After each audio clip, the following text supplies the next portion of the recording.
علیکم ورحمۃ اللہ نحمدہ ونصلی علی رسولہ الکریم اما بعد فاعوذ باللہ من الشیطان الرجیم بسم اللہ الرحمن الرحیم رب اشرح لی صدری ویسر لی امری واحلل عقدۃ من لسانی یفقہوا قولی۔ ریاض الصالحین میں باب تھا باب الامر بالمحافظۃ علی السنۃ و آدابها، اور ترجمہ اس کا ہے کہ سنت اور اس کے آداب کی حفاظت کرنے کے حکم کا بیان ہے۔ اور اس میں کچھ جیسے ریاض الصالحین کا انداز ہے کہ شروع میں آیتیں لاتے ہیں، وہ آیتیں ہم نے پڑھی تھی اس سے پہلے والے لیکچر میں، اور ایک حدیث پڑھی تھی، اور آج اسی سلسلے کی الثانی دوسری حدیث ہے، صفحہ نمبر 202 ہے، 157 نمبر اوور آل اس حدیث کا نمبر بنتا ہے۔ الثانی عن ابی نجیح الارباز ابن ساریہ رضی اللہ عنہ قال وعظنا رسول اللہ صلی اللہ علیہ وسلم موعظۃ بلیغۃ وجلت منها القلوب وظرفت منها العیون۔ ابو نجیح ارباز بن ساریہ رضی اللہ عنہ سے روایت ہے کہ ایک مرتبہ رسول اللہ صلی اللہ علیہ وآلہ وسلم نے ہمیں نہایت مؤثر واعظ ارشاد فرمایا۔ واعظ ہوتی ہے ایسی نصیحت جو جس میں یعنی کہ پیار کے ساتھ محبت اور اس میں یعنی شفقت والا انداز ہوتا ہے نا، کہ کسی کے لیے آپ بہت خیر خواہی محسوس کرو، تو ایسا واعظ تھا، مؤثر تھا کہ جس سے دل ڈر گئے اور آنکھیں بہہ پڑیں۔ فقلنا یا رسول اللہ صلی اللہ علیہ وسلم کأنہا موعظۃ مودع فاوصنا، کہ اے اللہ کے رسول، ہم نے کہا ہے اللہ کے رسول یہ تو گویا آخری الوداع کہنے والے کا وعظ ہے، چنانچہ آپ ہمیں وصیت فرما دیجئے، یعنی یہ بالکل رسول اللہ صلی اللہ علیہ وسلم کے آخری ایام کی ایسی بات ہے۔ قال نبی صلی اللہ علیہ وسلم نے فرمایا اوصیکم بتقوی اللہ، میں تمہیں وصیت کرتا ہوں اللہ سے ڈرنے کی، والسمع والطاعت، اور سمع اور اطاعت یعنی امیر کی بات سننے اور اس پر عمل کرنے کی۔ وَإِن تَأَمَّرَ عَلَيْكُمْ عَبْدٌ حَبَشِيٌّ وَإِنَّهُ مَن يَعِشْ مِنكُمْ فَسَيَرَى اخْتِلَافًا كَثِيرًا۔ تو نبی صلی اللہ علیہ وسلم نے ان کو فرمایا کہ میں تمہیں اللہ سے ڈرنے کی اور سمع و اطاعت یعنی امیر کی بات سننے اور اس پر عمل کرنے کی وصیت کرتا ہوں، اور اگر تم پر کوئی حبشی امیر مقرر ہو جائے، یعنی اگر کوئی ایسا انسان غلام ہے، اور حبشی یعنی آپ اس سے دیکھیں نا، حبشہ کے رہنے والے کالے ہوتے ہیں، تو ان کو آپ امیجن کر سکتے ہیں کہ ان کے بارے میں ہمارے دل میں ذرا ہوتے ہیں ایسے کہ نعوذ باللہ کچھ لوگ جو ان کو اپنے سے بڑا حقیر گردانتے ہیں، تو فرمایا کہ اگر ایسا کوئی غلام بھی امیر تم پر مقرر ہو جائے تو اس کی بھی سمع اور اطاعت لازم ہو جائے گی۔ وَإِنَّهُ مَن يَعِشْ مِنكُمْ، اور جو کوئی تم میں سے میرے بعد زندہ رہے گا، یعیش ٹھیک ہے، زندہ رہے گا، فَسَيَرَى تو وہ دیکھے گا اختلافاً کثیرہ بہت زیادہ اختلافات، فَعَلَيْكُمْ بِسُنَّتِي تو کرنا کیا ہے، تو تم پر لازم ہے میری سنت کو تھامے رکھو۔ علیکم کا مطلب ہوتا ہے نا کسی چیز کا آپ پر لازم کر دینا، فرض کر دینا، جیسے کتبہ علی آتا ہے کہ فرض کر دیے گئے ہیں۔ وَسُنَّتِ الْخُلَفَاءِ الرَّاشِدِينَ الْمَهْدِيِّينَ، اور اس کے علاوہ کیا کرنا ہے کہ ہدایت یافتہ خلفائے راشدین کے طریقے کو لازمی پکڑنا ہے۔ عَضُّوا عَلَيْهَا بِالنَّوَاجِذِ، اس کو دانتوں سے مضبوط پکڑ لینا۔ جب آپ تجوید کے وہ کرتے ہیں اور دانت آپ پڑھتے ہیں نا مختلف، تو اس میں نواجز آتا ہے، تو ڈاڑھوں سے یعنی کہ اس کو زور سے پکڑ لینا۔ اور آپ یہ دیکھیں کہ جب اس طرح کوئی چیز پکڑی جاتی ہے، جیسے کوئی کاغذی ہم تھام لیں، تو جو جب ہونٹوں میں تھاما جاتا ہے وہ اس طرح سے نہیں مضبوط رہتا جو کہ جس کو آپ دانتوں سے پکڑتے ہیں۔ وَإِيَّاكُمْ، اور تم پر وہ محدثات الامور،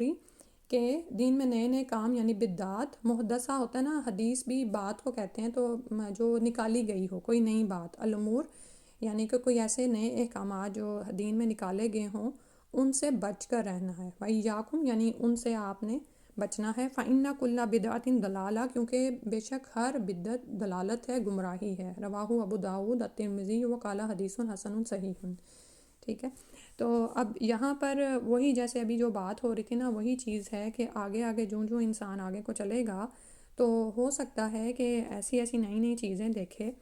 کہ لوگوں کے درمیان اختلافات بھی ہو جائیں گے، ٹھیک ہے۔ پہلی بات تو یہ کہ سمع اور اطاعت کا حکم دیا، سب سے پہلا تو تقویٰ کا حکم دیا ہے نا۔ ابھی یہ جو فتویٰ کی بات ہو رہی تھی نا، تو فتویٰ میں بھی آپ یہ دیکھیں کہ فتویٰ بھی آپ کو مل جائے نا، لیکن اگر تقویٰ ہے نا تو پھر یہ انسان سیدھے راہ پر قائم رہ سکتا ہے، ٹھیک ہے۔ اور اس کے بعد سمع اور اطاعت کا حکم دیا گیا، ٹھیک ہے۔ اور جب سمع اور اطاعت ہوگی نا تو پھر انسان اختلافات سے بچتا ہے، کیونکہ آگے پھر آ رہا ہے کہ جو کوئی تم میں سے میرے بعد زندہ رہے گا تو وہ اختلافات دیکھے گا، بہت سارے اختلافات۔ اور اس حال میں کیا کرنا ہے کہ جو بھی امیر آپ کو جیسے نماز کا ایٹ لیسٹ حکم دے رہا ہے اور نماز پڑھنے کی اجازت دی جا رہی ہے، تو سمع و اطاعت پہ انسان قائم رہے، اور اپنی 1.5 انچ کی جو 1.5 اینٹ کی مسجد ہے نا وہ الگ نہ کرے۔ کہنے کا مطلب یہ ہے کہ اور آپ یہ دیکھیں کہ دینی جماعتوں میں زیادہ اختلافات ہوتے ہیں، ٹھیک ہے، اور اس وقت کرنا کیا ہے پھر اختلاف میں کہ فعلیکم بسنتی، میری سنت پر عمل کرنا، و سنت الخلفاء راشدین المہدیین، کیونکہ اس وقت جب اس طرح اختلافات ہوتے ہیں تو پھر انسان کہتا ہے کس کی سنیں کس کی مانیں، ٹھیک ہے۔ اب آپ پیچھے اسلامک ہسٹری ساری اٹھا کے دیکھ لیں، نبی صلی اللہ علیہ وسلم کی بات کیسے سچ ثابت ہوئی کہ ادھر عمر رضی اللہ عنہ، جن کو یہ بھی کہا جاتا ہے کہ وہ ایک دروازہ تھے، وہ دروازہ گرایا گیا، یہ بھی روایات میں الفاظ آتے ہیں کہ یہ دروازہ گرے گا نہیں، گرایا جائے گا، یعنی ان کو شہید کر دیا گیا۔ تو اس کے بعد امت کی طرف فتنے بہہ پڑے، امت فتنوں کا شکار ہوئی، تو پھر اس وقت سمجھ نہیں تھی آتی کہ کون کس کا ساتھ دے، مسلمانوں کی جماعتیں باہم اختلافات کا شکار ہوئیں۔ تو جب بھی آپ اس ساری تاریخ کو بھی پڑھیں تو اس میں اپنے لیے سبق نکالنے کی کوشش کیا کریں، کیونکہ کتنی ہی دفعہ ایسا معاملہ ہوتا ہے کہ ہم مسلمان ممالک کو ایسی ہی حالتوں میں دیکھتے ہیں، یا ہم مسلمان جماعتوں کو ایسی حالتوں میں دیکھتے ہیں کہ وہ آپس میں ہی اختلافات کھڑے کیے ہوئے ہوتے ہیں۔ تو اس وقت پھر زیادہ سے زیادہ پھر کیا کرنا ہے، سنت کو لازم پکڑ لیں، ٹھیک ہے، دونوں جماعتوں کا پوائنٹ آف ویو سنیں جو آپ کو قریب لگے سنت کے، اور پھر یہ ہے کہ اور اس کے بعد سنت میں اگر وہ چیزیں نہیں مل رہی تو خلفائے راشدین، اور اس عرصہ کو بھی نبی صلی اللہ علیہ وسلم نے باقاعدہ بتایا، جو کہ خلفائے راشدین تک مکمل ہوتا ہے آگے، یہاں تک کہ پھر وہ جو خلافت راشدہ ہے وہ 2 چیزوں میں چلی گئی تھی نا، ٹھیک ہے، یعنی دو خلفاء کے پاس آ گئی تھی، ٹھیک ہے۔ تو اس سے پہلے والا جو ہے اس میں پھر امام حسن کی بھی جو خلافت ہے نا وہ بھی شامل ہو جاتی ہے، اور میرا خیال ہے وہ 6 ماہ ہی رہے ہیں، اور اس کے بعد تو خیر پھر ایک طرف جو ہیں، یعنی اس کے بعد پھر امیر معاویہ رضی اللہ عنہ کے پاس چلی گئی تھی، ٹھیک ہے۔ تو اس سے پہلے والا جو ٹائم پیریڈ ہے جو نبی صلی اللہ علیہ وسلم نے بتایا، تو وہ کیا ہے، خلفائے راشدین المہدیین، ان کی سنت کو تھام کے رکھنا ہے، اور کس طرح سے کہ دانتوں سے جیسے پکڑنا ہوتا ہے نا، اور بدعات سے بچنا ہے،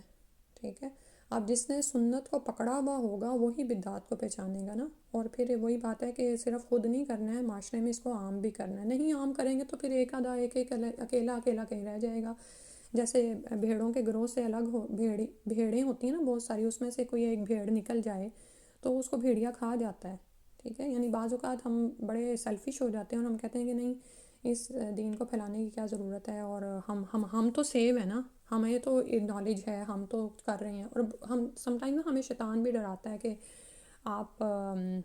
یعنی تمہیں کیا ضرورت پڑی ہے نا لوگوں سے اتنا زیادہ وہ کرنے کی۔ تو وہاں پر یہ بات یاد رکھا کریں کہ بھئی اگر نہیں کرو گے تو فائنلی تم بھی پکڑ میں آ جاؤ گے، ٹھیک ہے، یعنی اکیلے آپ کب تک چل سکتے ہیں، بغیر جماعت کے تو کوئی بھی چیز ممکن نہیں ہے، ٹھیک ہے۔ تو ان بدعات کو پہچاننا اور پھر ان کا شعور عوام میں اجاگر کرنا، کیونکہ فرمایا فَإِنَّ كُلَّ بِدْعَةٍ ضَلَالَةٍ، کیونکہ ہر بدعت گمراہی ہے، اور ایک جگہ سے ہمیں پھر پتہ چلتا ہے کہ پھر ہر گمراہی کا ٹھکانہ جہنم ہے، ٹھیک ہے۔ اور یہاں پر انہوں نے آگے جو اس کی بتا دی ہے کہ نواجس سے کیا مراد ہے، ڈاڑے مراد ہے، ٹھیک ہے۔ آپ کا ٹائم 11:03 ہو گیا، آج اتنا ہی کافی ہے۔ اللہ سبحانہ و تعالیٰ ہمیں سنت سے جڑنے کی، سنت سیکھنے کی اور اس کے مطابق عمل کرنے کی توفیق عطا فرما دے، آمین یا رب العالمین۔ سبحانک اللہم و بحمدک، اشہد ان لا الہ الا انت، استغفرک و اتوب الیک۔ السلام علیکم و رحمۃ اللہ۔